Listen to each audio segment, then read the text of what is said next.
rotate your phone. You can't turn your phone on it.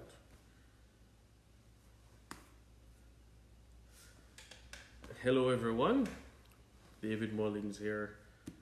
Finally get some time to do another Island Forward live video. Really wanted to focus on discipline and culture. That's what we really need to talk about that as a Jamaican.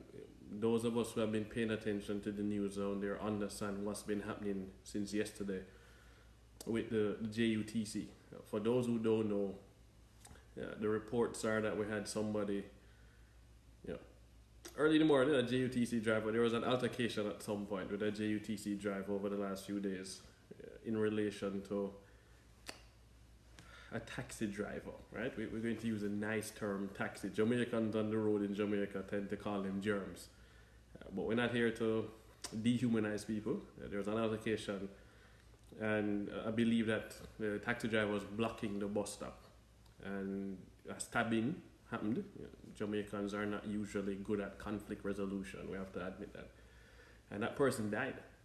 And then later on, 2 JUTC drivers, I believe, were actually shot and killed, and there's an expectation that is connected. So they're telling me rotate the camera, so I never do this. I don't know why Facebook didn't rotate the camera, but I wanted this to be landscape, not this way. But alright, watching from Bronx. Glenn said I'm sideways, so now I have to spend some time fixing this camera. This is going to be interesting. It better not fall. So I'm not sideways anymore. Perfect. Wicked. Big up Judith in Norwood, Bronx. Oh, look here, we got somebody from Italy. Big up Inez, Nguy, respect. Hi, Andrea. Glenn, thanks for sending me that about the sideways. I was hoping Facebook would have rotated it on my iPad. I got some people here on Instagram live, watching on my Instagram feed over here, but yeah man, Glenn said up top, up. So again, JUTC problem, the JUTC drivers went on strike. So people showed up yesterday to try and get to work, to try and get to school. Pretty much no buses on the road, chaos at the Halfway Tree Transport Center. That's across the street from where my office used to be at Jamaica National. So I'm very familiar with the area. We had a SWAT team that was there. I mean, some people have never even seen the Jamaica SWAT vehicle that's in Kingston. Well, it was out. And obviously, people are all over Twitter. Jamaican Twitter is up in arms. But any of us that spend any amount of time in Jamaica, if we're from the diaspora and we spend any amount of time in Jamaica in the last 5 years, you are extremely frustrated when you go to Kingston and drive on the roads or are driven on the roads. We have to just start with that. So I want us to have a frank conversation about that, as well as get some suggestions from people. Hi Keisha. This is about constructive criticism. We're not here to simply bash Jamaica or bash people. That's not good enough. We're not here just to complain. We've done that over and over. So I want to set that tone. And the most important thing for me is that constructive criticism is important. It starts with recognizing that you have an actual problem, right? The only way to solve a problem is to recognize you actually have a problem and then focus on it. We need to talk about the cause or causes of the problem, and then we actually need to think about solutions. You look at what's worked elsewhere and get some ideas what has actually worked in parts of Jamaica and go from there as well. So before I kick off that discussion, I want to make sure we recognize that people on the ground in Jamaica, resident Jamaicans, tend to not like when we overseas Jamaicans criticize or try to provide solutions, right? They say, well, the runway left the country and not here trying to build it up, so what gives you the right to even talk about it, or why you badmouthing Jamaica, or who you be, why you feel say you can say nothing. So to just quash that from the start, this is why we say something. This is, I'm not going to give you my passport number, I'll cover that, but that's my passport, my Jamaican passport. So, in my opinion, I have every right to say something. I have every right to provide constructive criticism. I have every right to complain. I have every right to provide solutions because this, as a citizen of Jamaica, gives me that right. Yeah, you shouldn't have to explain that to anybody, but more than that document, I love Jamaica. My friends and family still live there. I have businesses that I am helping down there. I have business I'm involved with down there. So it is in my own self-interest to see a better Jamaica. I want my children to be proud that their dad and mom are Jamaican and they visit there regularly. Fly that flag high, not just for when we win sports, not just for when we win a reggae Grammy, not just for when we win ice hockey. I mean, unbelievable, congrats. We need to be proud about everything that Jamaica is doing, not selective pride. We need to come to terms with the fact that we have a crime problem. We have a discipline problem. And this is not just specific people. Hey, what's up, Scott? This is not just about certain segments of society, because it is extremely easy for uptown Jamaicans, which I'm one, born and raised in Kingston 6 pretty much. It is easy to look down and say it is those people, that class of people that cause the problems. But that's not true and it's not fair, because it's a matter of rule of law and one law for everybody. And we know Jamaica is not like that, because the US is not like that, Canada is not like that, the UK is not like that. Unfortunately, we have always seen in too many countries that there's one rule for the rich man, one rule for the working class, the middle class, the poor. Like, everybody somehow have different rules. You know certain people, you can get off, they don't pressure you certain ways. That can't work, right? Leadership starts at the top, right? They say you can't get clean water if the faucet dirty, the pipe dirty, the head of the river. I mean, that's just a given. But we don't seem to want to talk about that. So, Jamaica has a corruption problem. And so if the general populace doesn't believe that the rules apply to the bigger heads, right? You have the name honorable in front of a name, or some big business person that is getting an award. If the rules don't apply to them, why should the rules apply to me when I just trying to put food on the table and send my kids to school? When I literally only got to work with bus fare to get back home, because that's all the money that they have, because the economy has not grown for 20 plus, 30 plus years. Inflation has eaten away at their earnings. You cannot blame people for behaving in a way that their environment allows them to behave or even supports them behaving. That's just the way it is. We have to think honestly about it. So Jamaica is interesting because I've yet to find that many countries that have something like this. This is a written, really thick book called Vision 2030, and it laid out the kind of Jamaica that we wanted to have. It's a national development plan that was published. It is available online. There's a smaller version. And it said we want planning for a secure and prosperous future. And the whole point of this was that we wanted to make Jamaica the place of choice to live, work, and raise families. Right?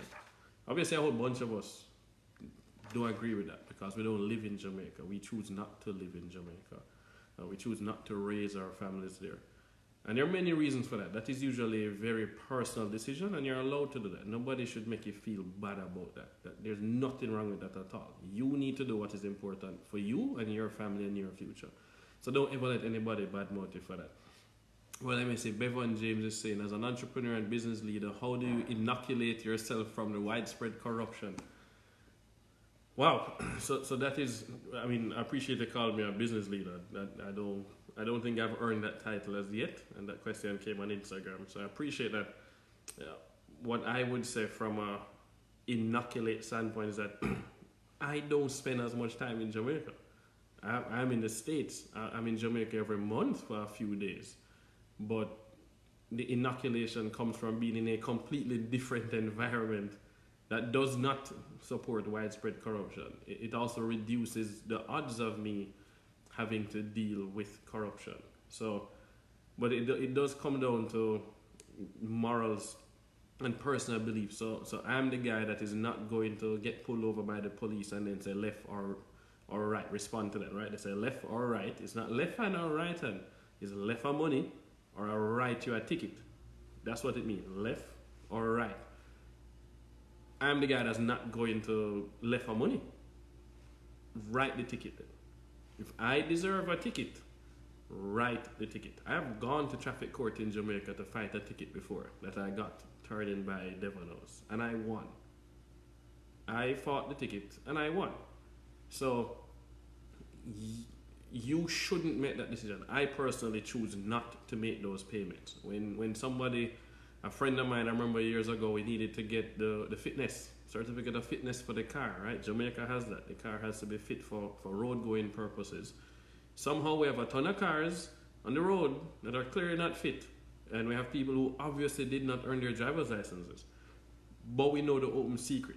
You pay somebody, you pay a man down at the depot to give you the fitness, you pay somebody to give you the license. That's just carte blanche, that's how it works. And unfortunately, you go to India, they had those issues. That is a standard operating procedure in developing countries, often because things are just not efficient, people are underpaid, overworked, and them just trying to put food on the table. So they see an opportunity to make a money. And we are frustrated with it. So we want efficiency, and so you have the money, you pay. My friend was like, hey David, just leave the car at me. I will go sort out your fitness. You don't need to go and spend 3 hours down there. And I said to him, well, you sure? Let me talk to Dad. I don't know how that worked. And when I spoke to Dad was like, no. I am the chairman of the bioethics committee here in the Caribbean based in Jamaica. We don't roll like that. If he can get it done in 30 minutes, it's because he's paying somebody. So when I asked my friend, Dad asking his dad car and his dad name going to show up on this thing, like, how you going to get it done so fast? Oh, my brethren work down there. I'm going to start dropping my smalls. And he will get a fitness stamp and thing. And I just say, no, it's alright. I will go down there and wait the 3 hours. I will pay the personal price that it requires to do the right thing. And that is the problem. If enough people are willing to pay the price to do the right thing, then more people will do the right thing. But the minute somebody says, no man, it's easier to do the wrong thing, that's how you get widespread corruption, right? We need to focus on fixing long-term problems, identifying the causes of corruption, and then not supporting it. We can come up with all the excuses in the world to justify it. In my opinion, you're not actually justifying it. That is a part of the problem, is mentality. Your mindset that, oh, my little thing don't contribute to this greater problem, right? Me, just a little thing. And that's unfortunately what it is. We have so many people across all parts of society that just say, you know what, give her one blind, or it's just so it go. Or, well, I needed to do this part. So that is how I inoculate myself. It's the way I was raised. I don't make apologies for that. You do you, I go and do me, and I go and try my best to do the right thing, even when there is a short-term pain, because I understand the longer-term gain. I don't want to contribute to a worse-off society than what I was born into. And that's what it is now. It is worse off than what I was born into. And we have to admit that. So thank you for the question. Dive into this quick. There's a segment in this book that talks about transportation. I see a lot of people complaining about the JUTC, the transport system, the taxi drivers, but that doesn't actually solve the problem. That is a part of the issue. But road discipline, societal discipline is now a cultural problem. Having a transport system that works as good as Singapore still requires people to follow the rules. It requires discipline. It requires actual accountability. And so we don't have those things, right? We don't have a functional accountability system in Jamaica. We have to admit that, because if we can look at the amount of scandals that we've had in all the years since 1962, right? Just since independence. And you can point out that only one government politician has been put in jail. One. we have a problem. People hate when I bring up Singapore all the time. But that's one difference that Singapore had. Lee Kuan Yew, LKY, did not tolerate corruption. I mean, this is someone that talked about wearing a white shirt in Parliament to show that you are clean, that you are not corrupted. I don't even want to throw that challenge in Jamaica. Because we can't. We do not care enough about corruption in Jamaica. We don't care enough about discipline. We have to bring up the fact that school is where more people are going to learn to socialize than home. But those two things are important. School and home are critical. What resources are we providing to these teachers to allow them to pass on the right values and attitudes? Jamaica used to have a values and attitudes campaign. Of course, somebody's going to point out what values and attitudes, right? Who determines what is right? I think we can come to consensus on at least the basics of what we believe would be right. And the reason I know is because it's in here. The consensus was in here. This was something that was public sector consultations, public consultations, the church, lots of bodies, both parties, right? As well as private sector. So I keep opening the book and then closing it. But if you think about the goals, it says we want a Jamaican society that is secure, cohesive, and just. We're not secure. And what I am worried about right now is that Egypt, Syria, you look at the USA when they had the Boston Tea Party, France when they had their rats and they said off with the head, let them eat cake. History has shown that everything happens at once. It looks like everything is fine, but then one straw breaks the camel's back because you put in too many straws on there. And I feel that Jamaica right now, while we're seeing positive developments, we are a pressure cooker and we need to release the pressure. Otherwise, we really could risk ending up like one of those countries. Mass protests, I mean, lawlessness happening. We could end up having that happen, in my opinion. And you need to think about that. If you are concerned about that, you design things differently. You design solutions differently, and you have a different sense of urgency. So we want authentic and transformational culture. So let me go to this. This is page 89. And it actually lists the values. So the characteristics of values are that they're learned and taught, transmitted and inculcated through socialization. They are enduring, which means they're grounded in cultural heritage.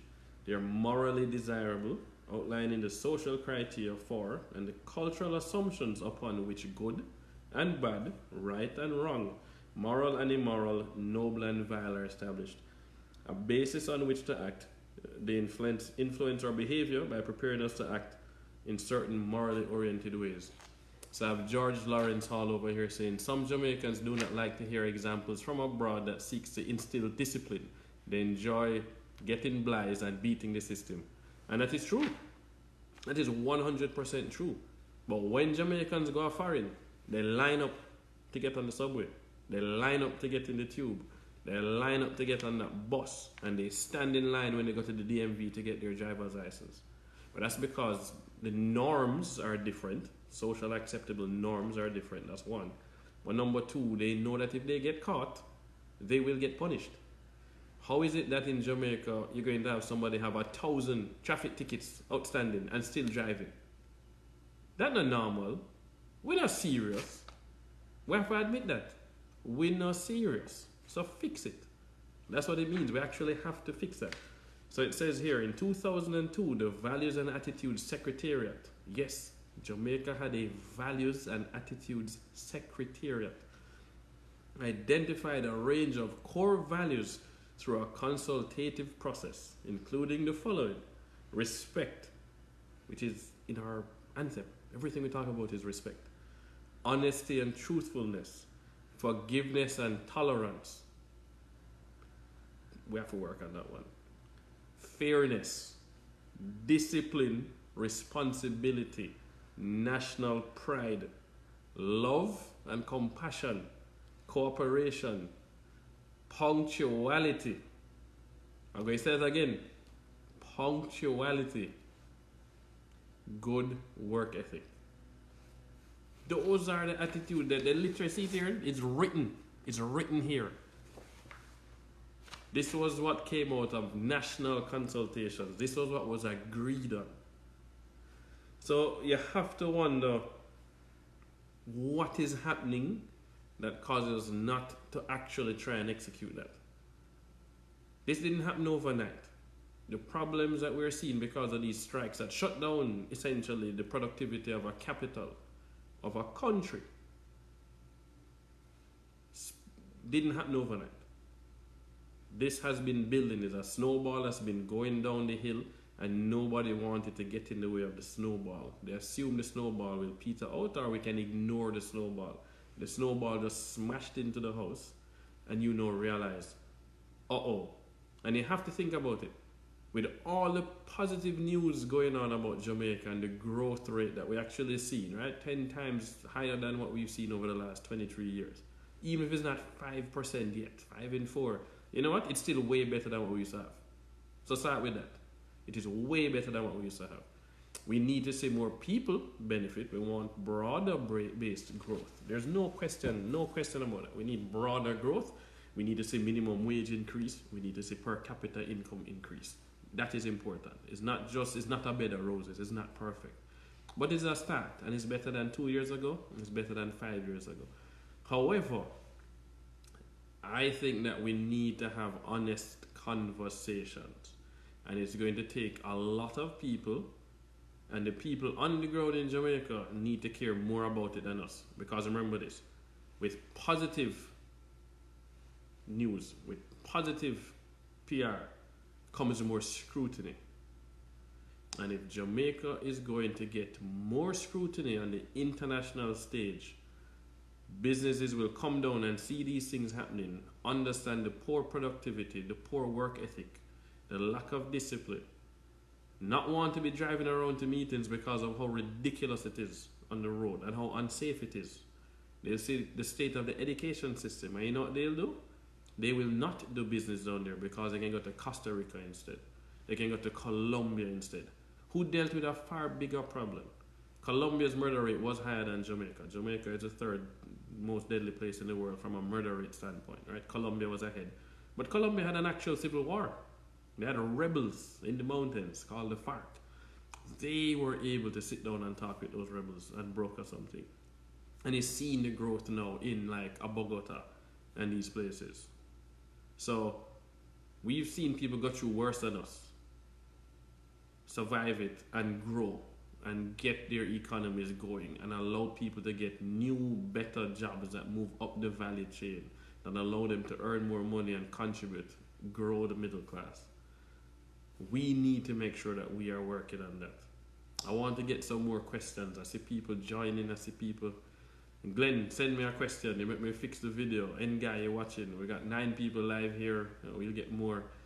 I want to see some questions. I want some suggestions. Right? I don't have all the answers. The answers are a whole bunch of answers in the book, so I can't always find them.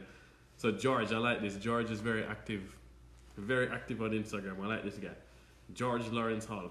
What I keep saying is, if we fix the crime problem, the amount of investments that would pour into the country would be astonishing, and that's true. The World Bank did a study a few years ago that said, right now, right, if Jamaica lowered the crime rate to just the level of Costa Rica, or crime rate came down to the level of Costa Rica, GDP growth would go up by some 3%. 3! So Jamaica had 1.9% last year, 2018, right? We want to get to 5% per year in 4 years. If you just brought the crime rate down alone, just crime rate down to Costa Rica's levels, you'd have had 2 plus 3 equal 5. Boom, problem solved. So King J is asking, what's the topic today? We're talking about indiscipline and transforming Jamaica's culture. We're using the context of the JUTC strike and the taxi drivers. So Pauline, boom, because people would feel safer, because businesses wouldn't have to spend 15 to 20% of their expenses every year on security, because they wouldn't have people downtown having to pay extortion money, because that just makes sense. Like, crime is key, but unfortunately, I think too many people focus on solving crime from the standpoint of police and prisons. Locking up more people is not going to solve the problem. In fact, Jamaica does not have enough money to afford to lock up a ton of people, right? When somebody's locked up, taxpayers pay the money. We have to feed them, we have to house them, we have to clothe them. Hopefully we are educating them as well, right? When you go to prison in America, you come out with a degree. When you go to prison in Jamaica, you come out a better criminal. And I've never forgotten that. Back in, this is 2001, I shot my first movie I ever shot. Was a personal one. Mom bought me a script writing book when I got out of University of Miami and said, take some time off. And I wrote a script called The Officer. And I decided to actually go and shoot using our high 8 camera. I giving away myself, camcorder, right? A high 8 camera. And I actually shot some scenes down at Matilda's Corner police station because it's beside my high school, near Sovereign. This is where I grew up. Got permission to go there, shoot some scenes, and actually spent some time talking to individuals in the lockup because I'd actually never paid attention to it. I only looked at the cars that were in the lot that were from car accidents. And I never forgot when somebody tell me how going to jail made him smarter. And I said, what do you mean? He said, the reason he got caught was because he was on somebody's roof, a zinc roof, and planning to steal from them. And they heard him on the roof. It's zinc, makes noise. Now that he's in the lockup, spoke to some of the other guys there, and they explained to him that what you need to do is look for where the giant nails are when you're on the zinc roof, because you can step on the nails, because it means a beam is under there, so you're going to make less noise. What? I mean, I'm learning. I never even thought about that. They get smarter when you put them there. But we also have the same problem. The US, Canada, the UK deports people. Most of them probably been here since they were 3 years old, right? I'm in the US. You send them back to Jamaica, no local support system. The government don't have the money to track them and support them, reintegrate them into society. They learn a lot of stuff in the US and they come back down and they improve the criminality. That's what happened with the lotto scamming. Let's be very clear. That is what happened with the lotto scamming. So we have to deal with that side. We in the diaspora can vote based on that. We can push our own representatives to deal with that. So we have some responsibility. The government can't tell us. The American government can't tell us to go and lobby. Or certainly in America, that's not legal. They can't ask us to go and lobby on their behalf if we're not registered. So that's important. But it's critical that we play our part as overseas Jamaicans, as a diaspora. But on the resident Jamaican side, you need to push. You need to push your elected representatives to focus on crime as the number one priority. But it's not about just resources for the police, because they need resources. We need to be honest about that. And so it's important that we work on that. Resources for police. This is for investigation. This is for actually catching people, right? Jamaica has one of the lowest clearance rates for anything. I mean, it's less than 20% actually end up in jail. So first you have to catch them. Then you have to hold them. Then you need to take them to court. Then you have to convict them. We have a problem with actually getting to conviction. It's actually absurd. It's really bad. That's going to take some additional resources. The US, Canada, UK, the EU provide funding for that. But that's not enough, right? We need to not treat people like animals when they're in lockup or in prison. Some people want to be mean and treat them like others and be inhumane, but you can't do that.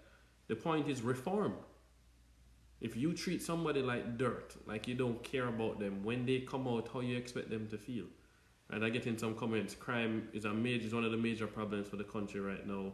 Abraham is saying, I believe it comes down to education. High levels of human capital creates a virtuous cycle. Well-educated parents invest in human capital for their children. And we're talking about the debt to GDP ratio is getting better, almost everything, but yes, you said the crime.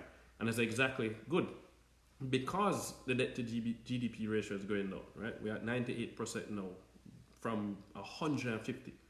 And it's going to get to 60% within the next 3 years. And that frees up money for the government to now spend on things. They've doubled the budget for the Ministry of National Security. We're improving the court system. So justice, Ministry of Justice getting some. But the nail was hit on the head. Education is how you solve the problem. Education. But on top of that, you can't just educate people to a higher level. So we've improved our human capital. We've invested in people, improved the human capital. They come out and are qualified for better jobs, but get paid down here. The pay has to move up so people get paid. Otherwise, they leave. And that is why 70% of tertiary educated Jamaicans today leave Jamaica.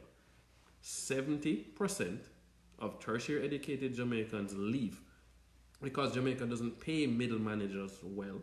But on top of that, we're not seeing enough expansion within the private sector, enough investment within the private sector to absorb better human capital, right?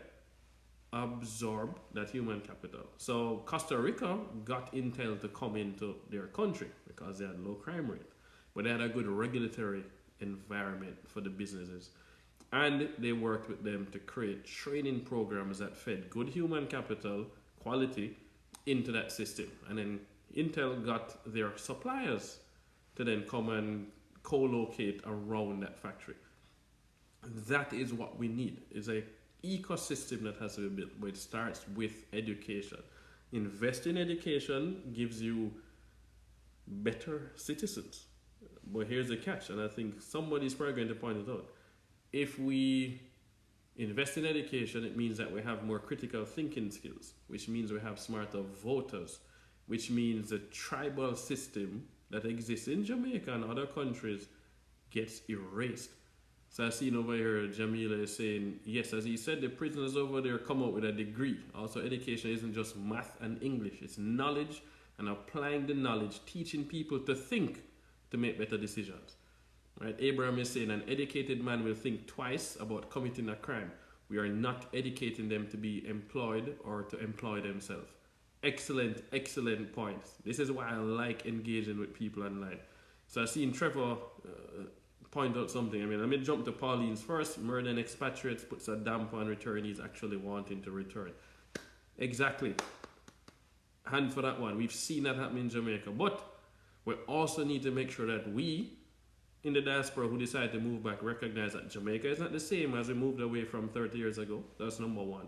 And so we need to protect ourselves as well. There's dual responsibility. But yes, targeting the person that returns is not going to get more people to return to Jamaica. Getting more people to return to Jamaica is a good thing. It turns a brain drain that had happened into a brain gain. They bring back networks, they bring back knowledge, they bring back skills, and they can then trade. Why wouldn't you want an educator that's Jamaican that worked in the UK for 30 years to come back and become a part-time teacher at a high school in Jamaica, in their old community, in a rural section that they live? Because the uptown kid that does really well and goes to school abroad and comes back and decides to teach is not going to want to teach in that school. We are more likely to give back to the places we know and trust and grew up. Let's just agree about that one. Trevor Smith, how can we use influencers, i.e. dancehall artists, to speak out against Inform of a Dead culture that in some ways was popularized by people in their fraternity?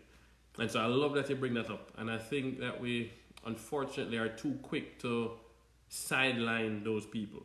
When you look at the comments that were made when Prime Minister Andrew Holness had Popcorn with him, breaking ground in St. Thomas, and Popcorn at Jamaica House for a video interview, there were some people that felt that he was endorsing dancehall and that we shouldn't be supporting the Boogie Yaga music. Get over yourselves, right? You grew up with rock and roll and drugs and all this stuff, right? We grew up with dancehall. We grew up with rap music. You look at America and how rappers and athletes have a outsized influence because they've actually gone and done it. They've managed to achieve. What you need to do is turn those people into positive role models, right? You don't do that by belittling them. You can't do that by turning around and demeaning them and saying that they're a ghetto youth and we not support that and that is slackness. It don't work so. You need to meet the people where they already are, right? It's as simple as that. Meet them where they are. That's why you go on social media to talk to young people. You're not getting them to show up at your town hall session. It don't work. You need to be able to live stream your town hall session. So how do we get them? Well, first of all, we need to let them tell their stories, not just in the music, because the music tells the stories. We've seen it with rap. Dancehall is the exact same thing. Dancehall music is the news of poor people. They get to tell their stories that way, right? Native Americans would do a song and pass it on through generations. When Bounty Killer sing "Poor People Fed Up," read every single word. Poor people fed up because the system shake up. Then give a pitney gun for the boss. I mean, literally, he's telling us what has happened. I got the chance to sit down with Elephant Man, and I never forgot that. And this is because we had launched Real Vibes. My brother and I launched realvibes.net in 2002. The largest platform for Caribbean music videos on the web. This little uptown kid don't understand certain things, right? So I go back to Ellie and we do an interview. I remember Delano from Renaissance organized it for me, and we did it at Renaissance Studio in Mona near you. And I sit down with Ellie and I said, "Yo, Ellie, man, you always talk about Bun Battyman, like you know, the US not gonna let you in to perform, so you know why you always talking about that? I don't get it." And Ellie say, you see Mullins, Real Vibes, you're uptown youth, you know, you never grew up the ghetto like me, where you see big SUV drive into town, drive into our area, and pick up the little youth them and the little girl them and disappear and come back 3 hours later, and them have a lunch money, them have a little chain, a watch, a phone. You will never see that.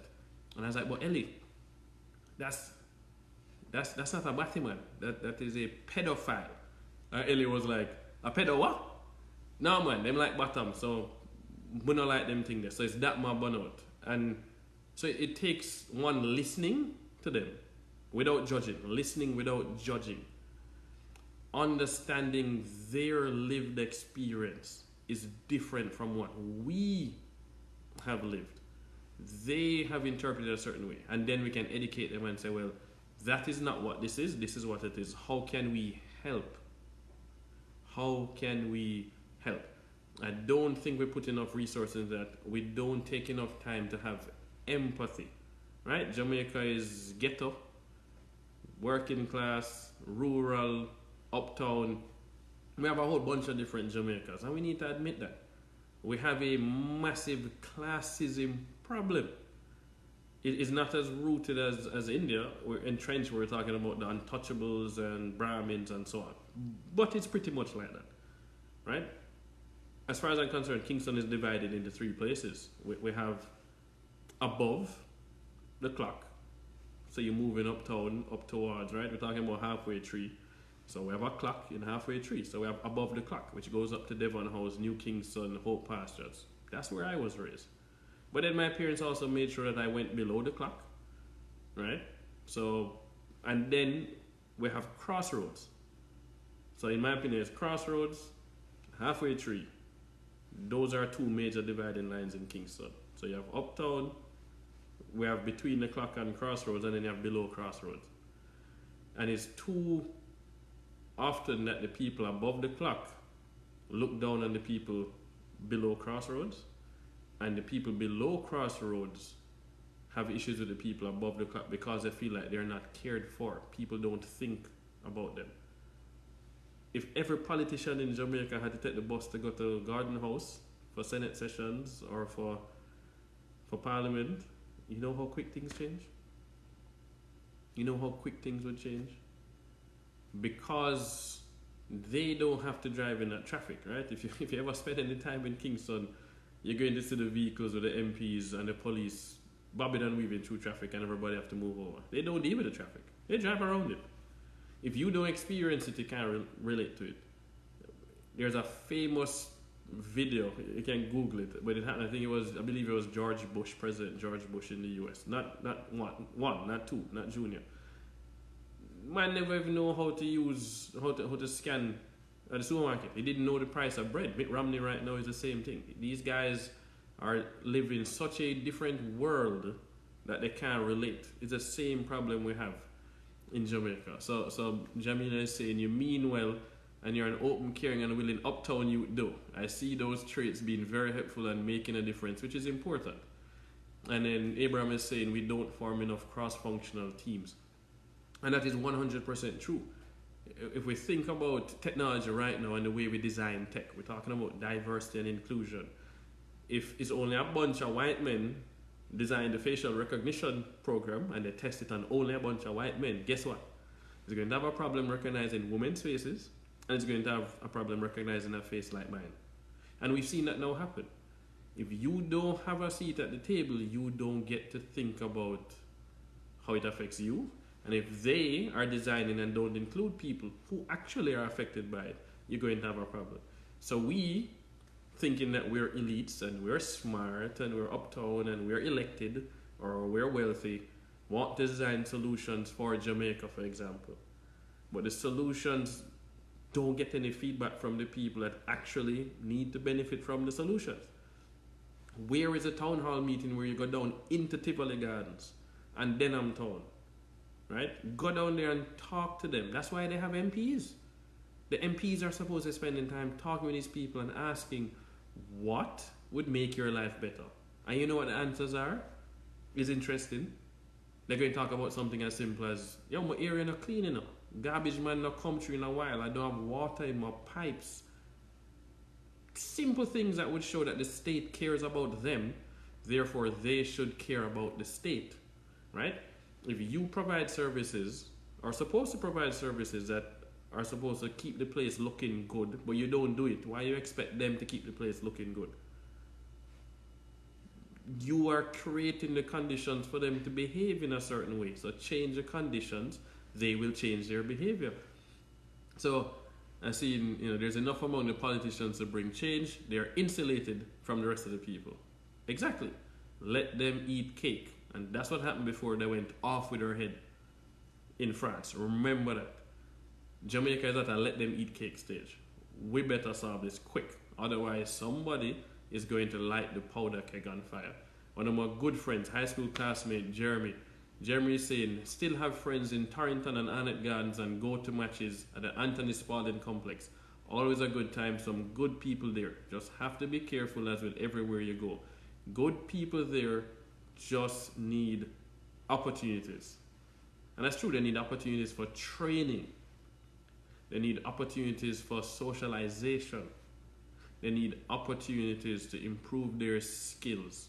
Rather than looking down on them, laughing at them, when you put them video on TVJ and they're talking about some problem that they had, it is often to laugh at that person and mock them. You see the videos go up on Twitter, you go up onto Facebook, and the comments under it are so insensitive. Instead of understanding that this is how this person has learned to express themselves, we would rather laugh at them. How that person supposed to feel? Why you think the windshield wipers at the intersection of Devon House don't care about what them doing to you? Because they're treated as less than all the time. They're constantly treated as if they're the dregs of society. And so if you treat somebody like that, they will eventually believe that. And they're not going to care about you. They're going to resent you. They're going to think that, well, you don't treat me like I'm human, so I'm not going to treat you like human. So I'm going to rob you. I'm going to kill you. I don't care. That's what you are inculcating in a person. And so we need to do more to change that. What has worked for me to have more empathy was that I played football in Jamaica. I grew up playing with real Mona. And it's not all uptown kids were on that team, as much as in an uptown team based in Mona. And having to go to standpipe and pick up some of these players or drop them to standpipe to help them with homework, to see the conditions that they had to study in, to understand that 1 mile difference between where I was in Hope Pastures and where they were in Standpipe made so much of a difference and had nothing to do with their choice. They didn't pick the country they were born in. They didn't pick the century they were born in. They didn't pick the parents they were born to. They didn't pick the house that they were born in. That is not the child's fault. What do we do to help those people? Thanks Jeremy for that. Him gone back to work. And Jeremy is a doctor in Jamaica, busting his butt, right? What can we do to give these children opportunities because it was not their fault, right? We can blame the parents all we want because the parents didn't do X, didn't do Y, didn't do Z. Guess what? Did the parents have that opportunity too? Right? There has to be parental responsibility, but kids don't come with a book. I know that I have 3. They don't come with a book that explain how you do that. So we need to do more parenting classes and parenting skills. Right? It's not just family planning. There's parenting. Jamaica has an issue with conflict resolution. We have to admit that. I am always amazed that we don't have more road rage problems in Jamaica. I'm shocked we don't have more road rage problems. It is unbelievable the way it is when you drive on the road. And there's this pent-up frustration that gets let out on social media, especially on Twitter. We have all these dash cameras that are now coming out to document things. And the police are starting to take action. But at the same time, you can't keep plugging leaks because more leaks are going to be sprung. Right? You cannot spend money plugging leaks when you need to actually solve the problem behind the scenes that is leading to the leaks. It means it was constructed poorly. Right? So you have to start over. What can we do? And it starts with involving those people. It starts with treating them as equals, as human beings, and giving them their due. So Jamil, you're saying, where you were mentioning socialization opportunities, I can personally attest to that. I was blessed enough to get that through traditional education, but that was only one small that contributed to my growth. And I love that you said that. I spent some time, I was in Jamaica last week, and I went to my usual Domino's at Sovereign North. Right? 2 for 1. Buy the pizza, I can eat pizza over 2 days. I know it's not the best diet, but whatever. It works for me. Went there around 2:30 to order the pizza and sat down. And I was floored by the children, the primary school children, who were in there and just running in and out. And the havoc they were causing. You could see how exasperated the staff was behind the counter trying to explain to these kids to behave themselves. And I had to ask the lady, I was like, is this normal? Is this every afternoon you have to deal with this? And she says, yes, every single afternoon between 2 o'clock and 4 o'clock, these kids come in here and they just terrorize us. Their attitudes are poor. Their respect for authority is non-existent. They're playing with the door, running in and out. And it scares the customers. And of course, the first thing I thought was, man, I don't want my kids to go to school with these kids. You're going to say I'm classist, but you know what? In my opinion, that's sensible. I don't want my kids to grow up in a certain kind of culture where that is unacceptable behavior. However, how can we help though, right? Separating yourself won't work. You can build the highest walls you want to build. You know what? They're going to climb over the walls eventually. And so it is in my self-interest, it is in our self-interest to improve those kids, improve their socialization than to simply separate them, right? Which we have to admit, Jamaica has an educational apartheid system. Separating is not enough. And so I was like, well, I need to find out which school this is and see how I can help. So I immediately asked the kids which school they go to, and they point me to the school and gave me the name. I won't call it any names. I'm not here to embarrass people. But it was unfortunate to hear and to see these approaches, and there was not one single child that would say to them, yo, behave no man. Not one in the group said behave. And that's where peer pressure comes in as well. But if we have certain artists tell them or show them better behavior, they would listen. And that message would get through to them because the parents aren't getting through to them. The parents don't even know how to get through to them. And in fact, some of the parents don't even know what is the right message to pass on. So you need to use the people that are already their role models and get them to shift their attitude and shift their approach. And that is why so many people in America, black people, listen to Jay-Z, listen to a Damon John, you listen to a P. Diddy, a Dr. Dre. These people built up credibility. They know because they came from that. Jay-Z came from the projects. If I go to Jamaica and talk to anybody right now from the ghetto, what are they going to look at me? My brown man I go Campion College, my uptown boy, my uptown youth, my businessman. They're not going to give me as much credibility because I don't have the street credibility. So you need to get people who have street credibility to then talk to them. And we can play a role, but it's literally humbling yourself and recognizing your weakness and build a team that has more strengths. So I see in Jamila saying going to Immaculate and comparing both sides really changed the game. Yeah, my wife went to Immaculate, I've been there before, and you can see the difference. Andrews, I mean, we can name the schools. Hilda's, yeah, boom, and that's a rural school. But you have to big up St. Hilda's, and so there are other schools. I mean Westwood, boom, grandma went to Westwood. It's not just a Jamaica thing, it's not a Kingston thing. There are schools around the country that are producing some really good people. Monroe, come on, man. We've got some top quality people coming out of schools that are not just in Kingston. And we need to look at what they're doing.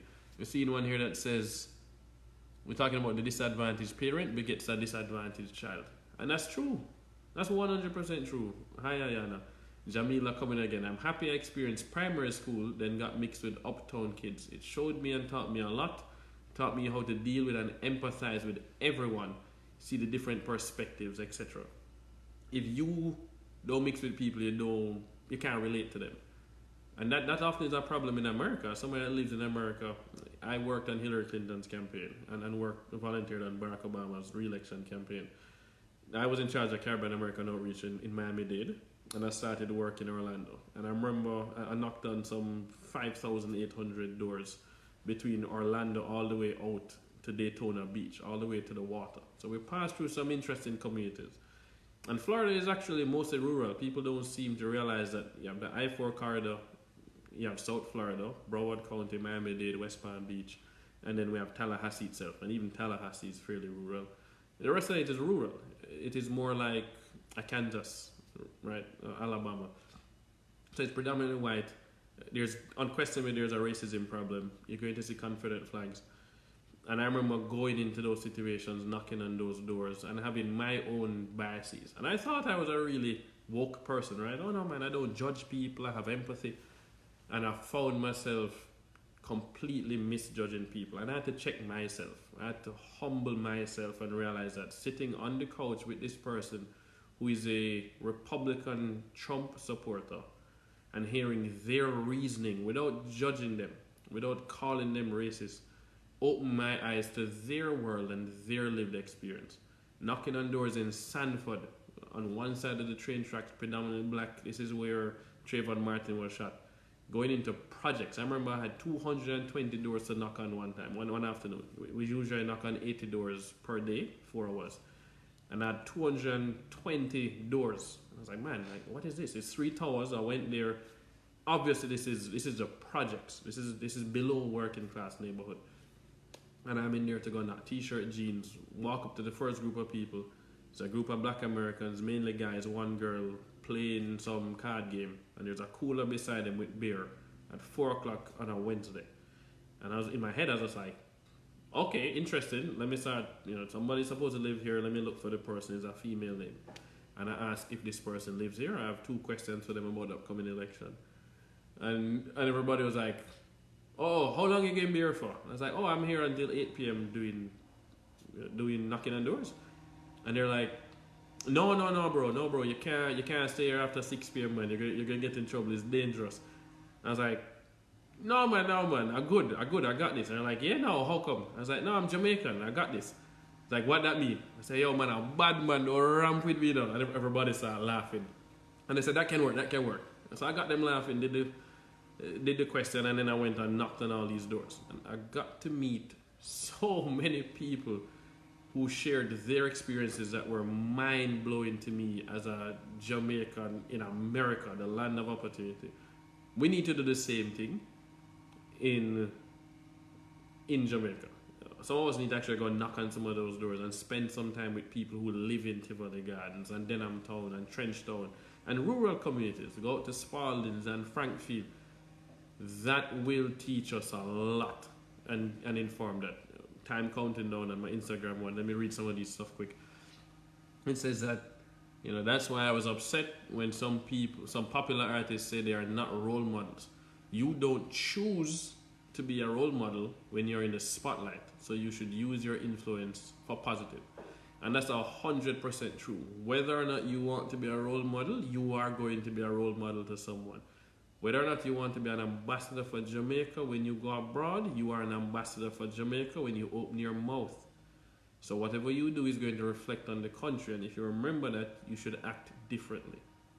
So Instagram going to wind down. I'm probably going to let it run.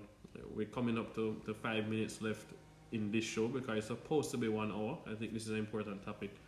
So I'm going to say, goodbye to Instagram. When it goes off, it's off. 40 seconds remaining. And we'll take it over here. I really appreciate the interaction over here. But we need to be honest. We need to realize that we have our own implicit and explicit biases. It's easier to recognize explicit. Within a month of being with the Clinton campaign, we actually did training for implicit bias, right? It was implicit bias training, and it helped a lot of us recognize, for example, the tensions between Black Americans and Caribbean Americans, or Latinos and everybody else. It was eye-opening, but there's also tension between baby boomers, Gen X, and Gen Y, right? Millennials, my age group. We now have Gen Z. How can you be cross-cultural, to put it that way? How do we foster discussions across 4 generations? There are 4 generations now in the working world. The boomers, Gen X, Gen Y, and now Gen Z entering the working force, right? 16 years old, 18 years old. So let me share this video, share it to a story on the live video side that we saved. But these are the discussions that we really need to sit down and have. I'm not going to pretend to have all the answers. This book doesn't have all the answers. But the studies exist. The experts exist. There are people who care about this, and we need to involve them.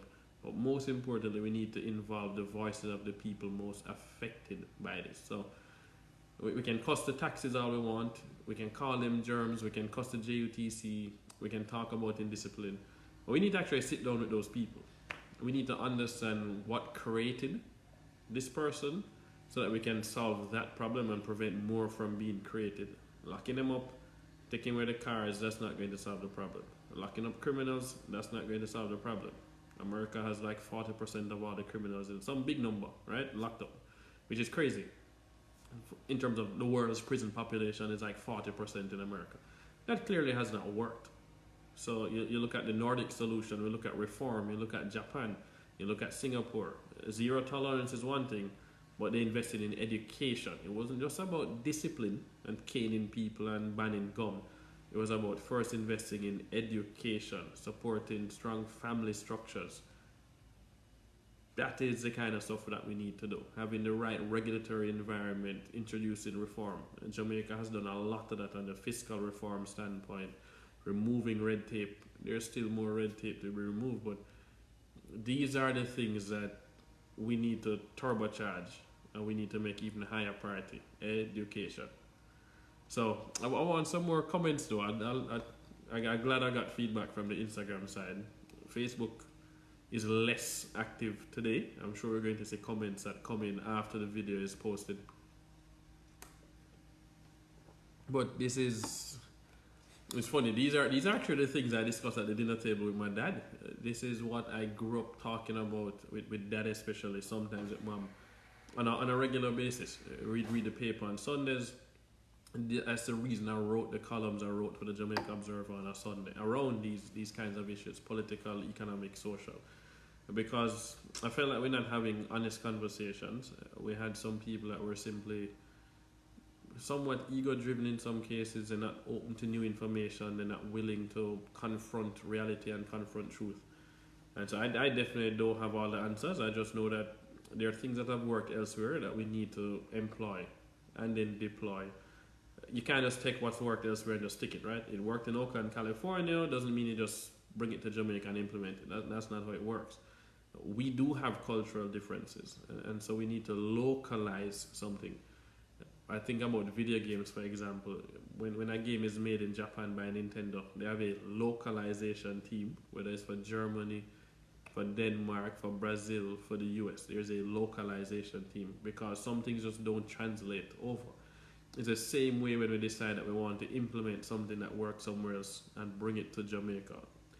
Some things are not going to translate, so we need a localization team, and that localization team should involve, for example, people like groups from the Peace Management Initiative.